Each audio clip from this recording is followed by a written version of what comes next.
presse, avant toute chose, je tiens à vous remercier vivement d'avoir accepté notre invitation de ce jour.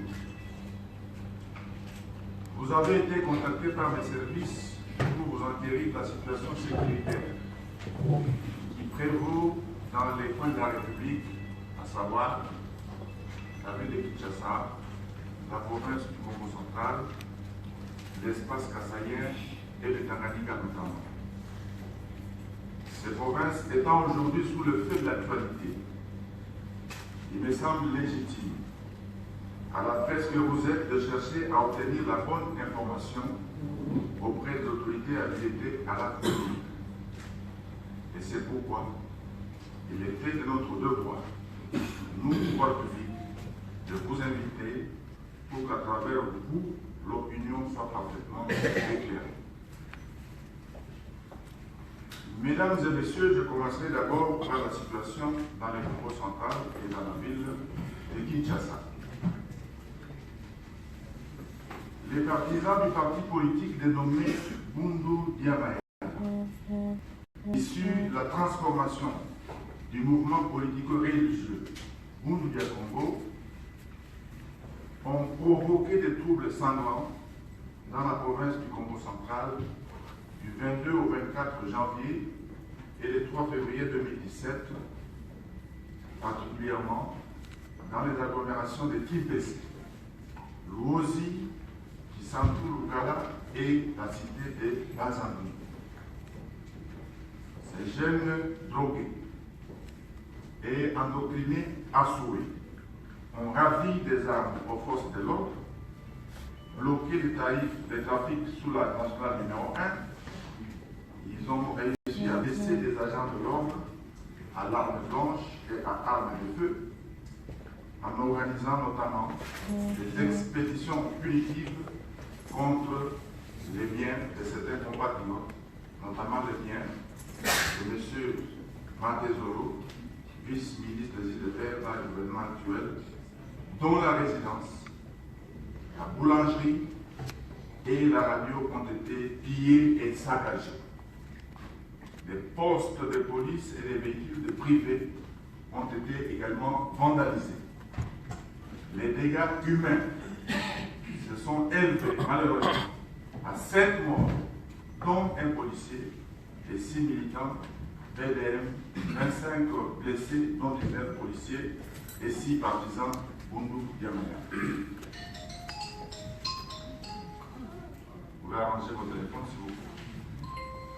L'autorité publique a rapidement pris toutes les dispositions requises pour rétablir l'ordre public, normaliser la circulation sur la nationale numéro 1, procéder à l'arrestation des auteurs de troubles, récupérer les armes arrachées des mains des agents de police, assurer la prise en charge des blessés et organiser l'inhumation des victimes, réidentification et concertation avec leurs familles respectives.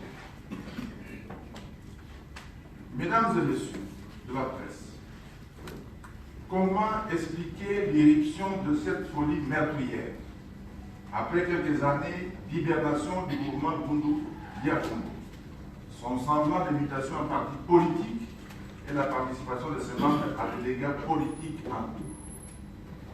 Comment peut-on s'expliquer cela? La vérité des faits déclencheurs est une banalité qui tranche pourtant avec la gravité de leur violence et le niveau de leur barbarie. Une affaire de famille, tenez-vous bien, mieux, une affaire sentimentale est devenue aujourd'hui un problème d'État. En effet, c'est depuis décembre début que M. Nemwanda Seni, député national de son État, décide souverainement et annonce d'épouser en deuxième noces, l'amie à sa propre femme et sa propre prophétesse inspiratrice de sa propre spiritualité. Cet acte de haute trahison de leur spiritualité a choqué plus d'un au sein des Bundu Dia Mayala qui considéraient leur gourou comme un demi-dieu qui, malheureusement, se laissa entraîner dans les sentiments charnels contraires à ses propres enseignements et à sa propre doctrine. Le premier à constater cette trahison, c'est bien évidemment un premier personnage proche de Némoine Assemi, vice-président de son parti politique, et tenez-vous bien, beau-frère à Némoine Assemi, vice-ministre du gouvernement actuel des ITPR. Il s'agit bien entendu de M. Mantezolo. Piqué au vif, le député Némoine Assemi a décidé de sévir en demandant au vice-président du parti de démissionner au poste qu'il occupe au gouvernement. Prenant sa liberté, le beau-frère a choisi de démissionner du parti familial, de dénoncer sur la place publique le frasque du chef spirituel et de préserver la moralité. C'est suite à cette dénonciation que des partisans ont été envoyés en expédition punitive contre le bien de leur ancien chef, désormais tombé en disgrâce, et que le conflit familial s'est mué en trouble à l'ordre public, puis en échauffourée avec les forces de l'ordre et amené subversive. Pour habiller ces actes, comme d'habitude, le député national, Némoine Assemi, a renoué avec les vieux discours xénophobes, des appels à la désobéissance, dont le compte de l'ignominie aura été une déclaration proférant des attaques à l'encontre de la personne du chef de l'État et en invitant différentes communautés de notre pays à s'engager. J'ai organisé, en date du 7 février 2017, une rencontre avec la notabilité, toute la notabilité de la province du Congo central, toutes tendances confondues. La notabilité a rejeté les déclarations du député national Némoine Assemi et a condamné ses propos irrévérencieux et xénophobes. Elle a aussi exprimé ses regrets pour les outrages visant le chef de l'État. La notabilité a enfin adressé au peuple des Congo des appels à la tolérance et à la cohabitation pacifique avec toutes les autres communautés congolaises. Mesdames et messieurs de la presse, les propos d'accalmie ont sorti le député Némoine Assemi de ce gond. Il a alors réuni ses partisans et ses lieutenants, a convoqué ses adeptes de différents points du Congo central à venir à Kinshasa, sous le couvert d'une campagne de prière et de spiritualité. C'est au cours de cette campagne de plus ou moins 300 personnes que Némoine Assemi a annoncé qu'il fallait à tout prix organiser une attaque et frapper violemment la ville de Kinshasa si, tenez-vous bien, le Congo central n'était pas proclamé pays indépendant, appartenant seul au seul né Congo, sans Muluba, sans Moussouaïli, sans Mungala et sans Moutou Yabandundu, disait-il.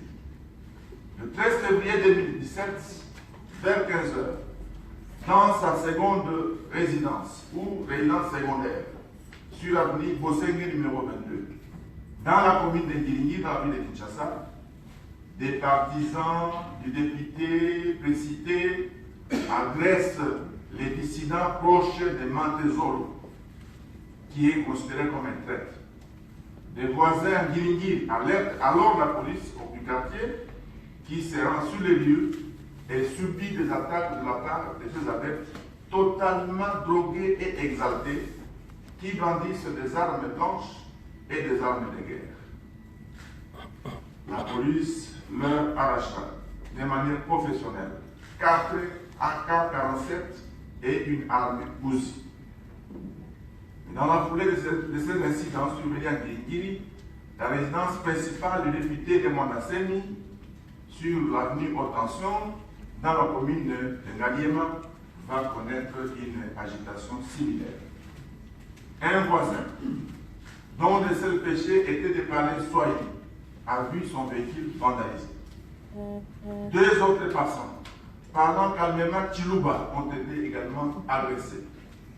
La police est arrivée et a fait face à des altercations. 2 jeeps de la police nationale congolaise ont été incendiés sur les champs. C'est alors que la police a établi un siège autour de cette résidence. Il a été procédé à l'arrestation de 22 personnes, dont 8 blessés graves. La CICR a eu accès à la résidence dès le lendemain du 14 février pour assurer les premiers soins aux blessés, tous surpris de découvrir qu'ils n'étaient guère invulnérables. Jusqu'à ce jour, je vous informe que la police encercle la résidence de manière à ne laisser sortir que des personnes qui se rendent et à éviter que l'opération de vengeance ne soit menée à l'encontre des paisibles citoyens. Voilà, mesdames et messieurs, une affaire à suivre, surtout sur le plan judiciaire. Mais, d'ores et déjà, nous pouvons noter la forte mobilisation de la notabilité Né-Congo, qui désapprouve totalement les actes de barbarie et de folie qui détruisent leur province et portent atteinte ainsi à leur culture de paix et de convivialité. Il n'a cependant pas manqué l'une ou l'autre voix discordante dans cet aéropage de consensus. Ainsi, tel un autre élu a cru bon de récupérer les actes de violence et les paroles d'intolérance au motif qu'il se serait agi de canaux d'expression de frustration communautaire, sans se rendre compte à l'évidence non seulement que les conflits avaient une origine familiale et que jamais une communauté ne devrait se reconnaître dans les paroles de quelqu'un pour qui elle demande un traitement. Nous ne revenons pas ici aux actes appelant la xénophobie et à l'autonomie du Congo central, actes qui ont été jetés, vous le savez, dans la ville de Boma et dans certaines communes de Kinshasa, Angaba, Makala notamment. Qu'en est-il maintenant du phénomène appelé Kamina Sapu dans l'espace kassaïen? Mesdames et messieurs, il vous souviendra, en effet, qu'en date du 12 janvier 2017, j'ai eu à répondre à l'Assemblée nationale à la question d'actualité qui m'avait été adressée par le député national Martin Kabouya, élu de Libaya, sur le phénomène Kamina Sapu, qui aujourd'hui parle de lui-même dans l'espace kassaïen, c'est-à-dire les provinces du Kasaï, Kasaï central, Kasaï oriental, voire même un peu dans la province de la Lomami. Laissez-moi donc vous dire, juste pour rafraîchir la mémoire sur ce que j'avais déjà dit et vous apporter quelques éléments nouveaux en rapport avec la gestion qui s'en était suivie.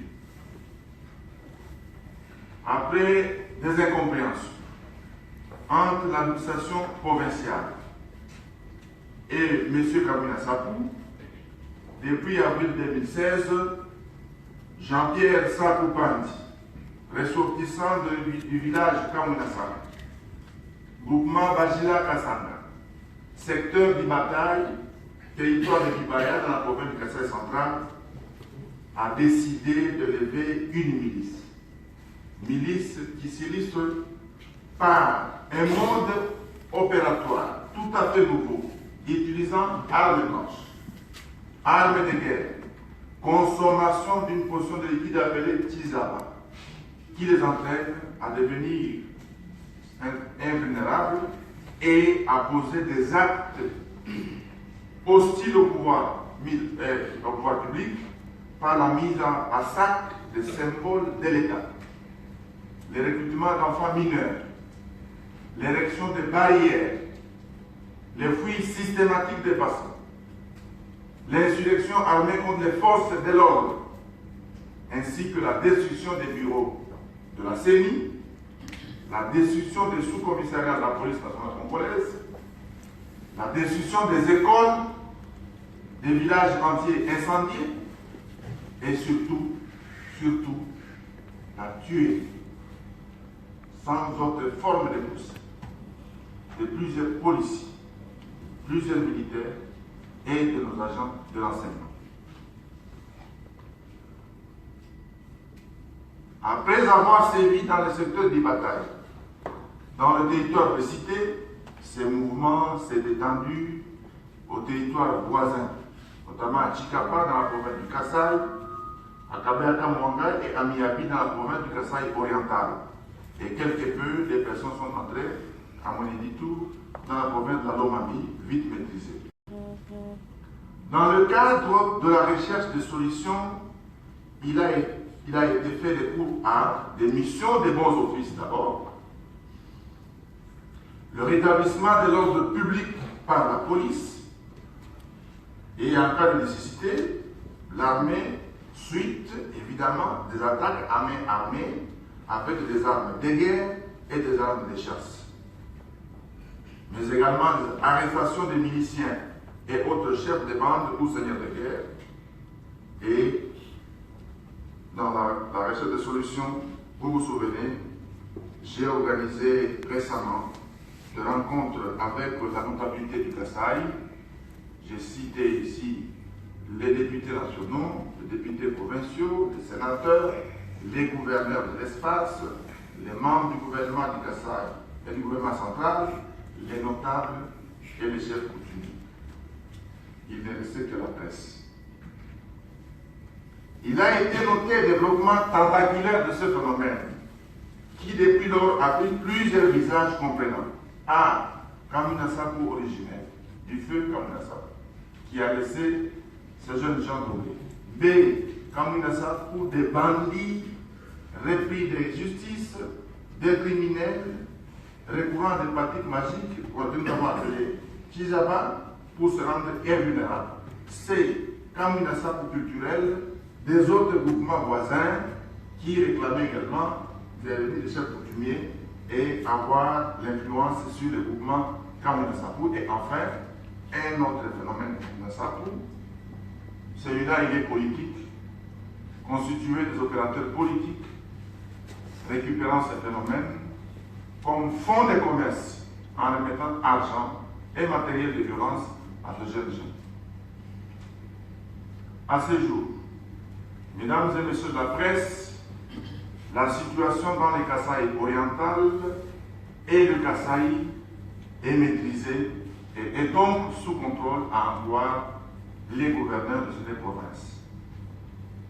Par contre, au Kasaï central, la récupération politicienne du phénomène Kamina est telle que toute la province, ça signifie les 5 territoires de la province, Dibaye, Dimbelende, Demba, Louisa, Kananga, et quel territoire encore, Kazumba, tous les 5 territoires sont touchés par ce phénomène de provocation de ces jeunes drogués et instrumentalisés.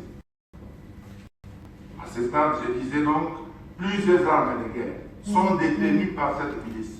Plusieurs armes de guerre sont détenues par la milice qui se présente maintenant à plusieurs facettes. Après les contacts pris avec différents acteurs ici à Kinshasa, je l'ai annoncé, l'État envisage des solutions politiques, coutumières et humanitaires sur terrain et militaires si les armes ne sont pas rendues de manière pacifique en vue d'une paix durable dans cette partie du territoire national. C'est ici, mesdames et messieurs, l'occasion d'évoquer les images qui circulent depuis peu sur les réseaux sociaux et qui présentent des atrocités attribuées aux FARDC engagés contre les miliciens opérant sous le label de Kamina Sakou. le ministre de Communication et Médias a déjà publié un communiqué faisant le point sur ce film manifestement monté pour discréditer nos forces armées et discréditer le gouvernement de la République. Depuis les opérations engagées dans le secteur le 21 décembre 2017, il a fallu près d'un mois pour convoquer ce lynchage médiatique dont certains opérateurs politiques font aujourd'hui leur chou gras à travers des communiqués tonitruants dans lesquels ils livrent aux gémonies notre gouvernement. Sans céder à l'hystérie, le gouvernement de la République continuera sa politique de gestion responsable de tous les incidents sécuritaires à travers des mécanismes appropriés, notamment ceux qui font appel à des enquêtes administratives et judiciaires. Qu'en est-il, mesdames et messieurs, enfin, du conflit entre les communautés bantoues, Balobakat et les Pygmées dans la province de Tanganyika? Dans la province de Tanganyika, tout comme ailleurs à travers le territoire national, les communautés Touareg, les Pygmées et celles bantoues ont toujours vécu en harmonie et de manière complémentaire. Mais depuis ces dernières années, à Mambasa comme à Nyunzu, des ONG qui prétendent militer pour la cohabitation pacifique entre les peuples de la RDC sont passés distiller la haine entre les Bantous et les Pygmées, en prônant un processus d'émancipation violente et empreinte d'intolérance. C'est ce qui s'est passé dans les Tanganyika et qui se solde aujourd'hui à travers le développement d'une haine sans pareil entre Bantous et Pygmées. À Nyunzu, Kabalo, Manon et aujourd'hui à Moba. Les affrontements entre ces deux communautés ont surgi dans un contexte marqué par la réduction des opportunités économiques, du fait de la surexploitation de la pêche et de la chasse pendant les guerres qui ont endeuillé la région. Des Pygmées que nous avons appelés depuis Percy, personnel civil, envers, vous le savez, appuyer nos forces armées contre les envahisseurs, puis contre les seigneurs de guerre. Après le retour de la paix, certains Bantous voulaient les maintenir en état d'infériorité, n'ont pas compris que le temps avait changé et qu'il fallait accéder à certaines demandes d'émancipation. Car primo ou un, c'est la réclamation par les Pygmées des terres propres aux Pygmées. 2, c'est la nomination de leur propre chef de groupement et la nomination de leur propre chef de secteur, ainsi que des administrateurs de territoire, toi. Bref, comme vous le sentez, c'est un élan d'émancipation de ce peuple toi. Toi, la construction des infrastructures de base, écoles et hôpitaux propres aux Pygmées. 4, enfin, la réclamation sans délai des mariages mixtes entre les Pygmées et les peuples bantous.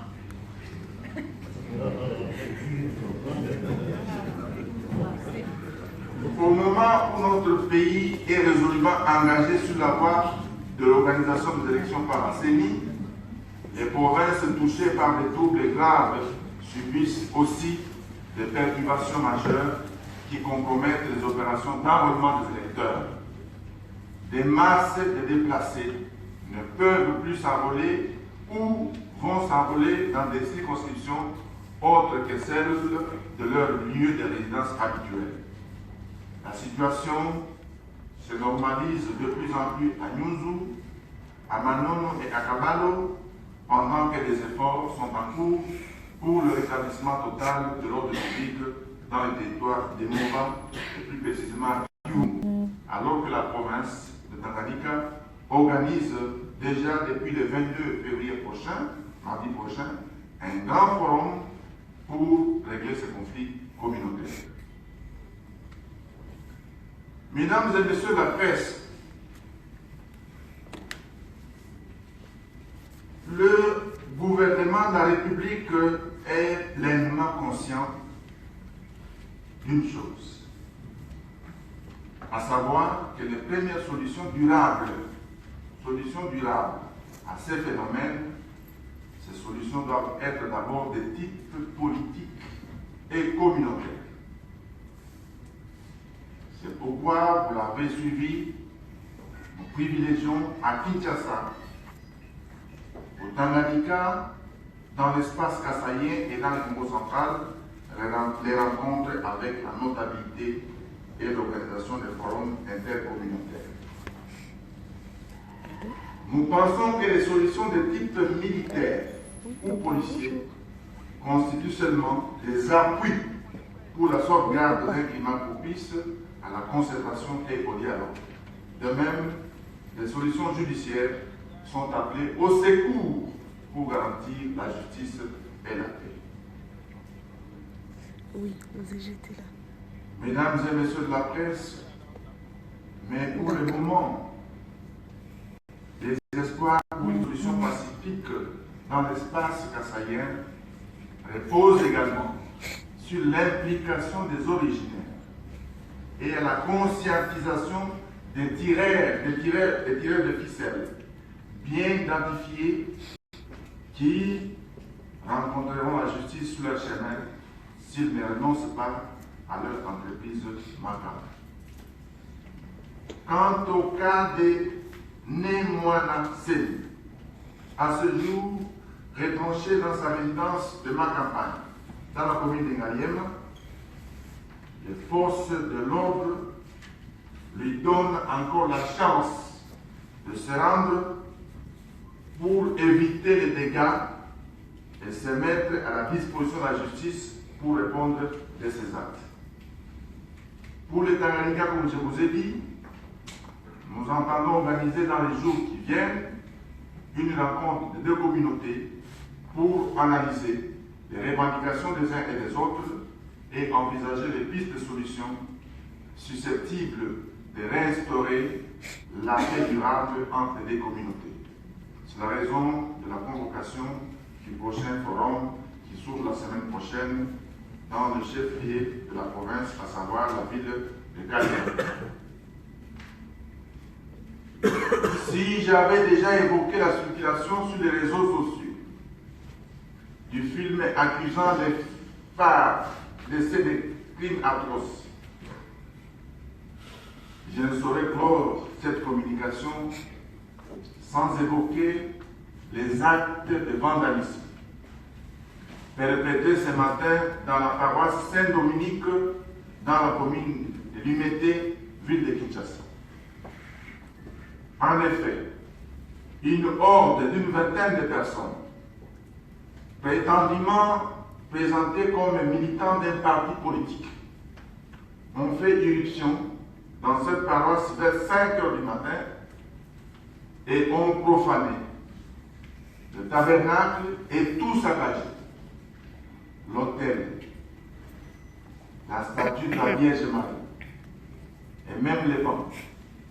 Ils ont ainsi mis en exécution les menaces proférées depuis la veille contre les installations et édifices de l'Église catholique en citant nommément les églises et les écoles.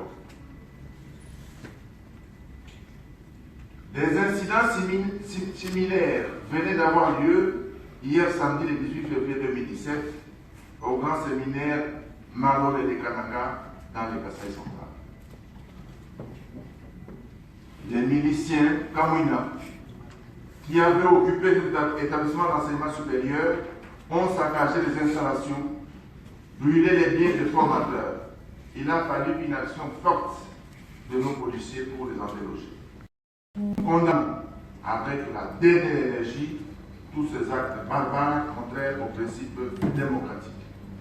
Nous sommes pleinement conscients de la gravité de la situation et nous n'entendons pas se faire distraire par force compassion des têtes de ficelle, nous connaissons bel et bien tous les opérateurs politiques et autres qui s'activent à instrumentaliser les conflits communautaires. Ils auront à répondre de leur forfait le moment venu, car, comme dit la sagesse ancestrale, l'oiseau a oublié le piège, mais le piège se souvient de l'oiseau. Fin de citation. Je ne saurais non plus terminer mon propos, mesdames et messieurs, sans exhorter au quatrième pouvoir, vous de la presse. Quatrième pouvoir qui est la presse, surtout la presse nationale, qui maîtrise mieux nos problèmes, de jouer votre rôle. De jouer votre rôle et d'apporter votre contribution à toutes ces questions nationales qui nous intéressent tous. La presse ici, fait partie de l'élite nationale. Je l'exhorte, dans ma vision, d'aborder les questions publiques. J'exhorte cette presse congolaise, qui est par ailleurs organisée, en collaboration avec les ministres des médias. Je vous exhorte de réfléchir, vous aussi, pour amener votre contribution, réfléchir sur un terme simple, à savoir comment nous devons communiquer pour amener la paix dans cette partie du territoire national. Comment devons-nous communiquer, nous, quatrième pouvoir, pour amener la paix dans cette partie du territoire national? Il me semble que votre réflexion aiderait le pouvoir public et nous aiderait à tous éviter d'autres victimes. Les frais pour les papiers et les bics, location de salles, seront mises à disposition pour que la presse donne sa contribution. Merci de votre aimable attention. Encore une fois, merci.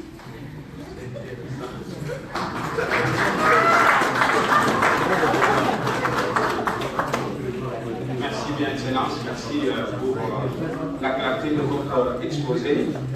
Je dois noter que la presse, dans sa déontologie, n'applaudit jamais les discours politiques, donc ne soyez pas scandalisés par son attitude. Merci pour ça, j'ai passé. Oh là là. Alors, je crois que pour l'ensemble des préoccupations qui étaient les nôtres, nous de la presse, Monsieur le vice-premier ministre a fait ce qu'il pouvait faire dans le cadre de cette communication sectorielle, parce que vous savez,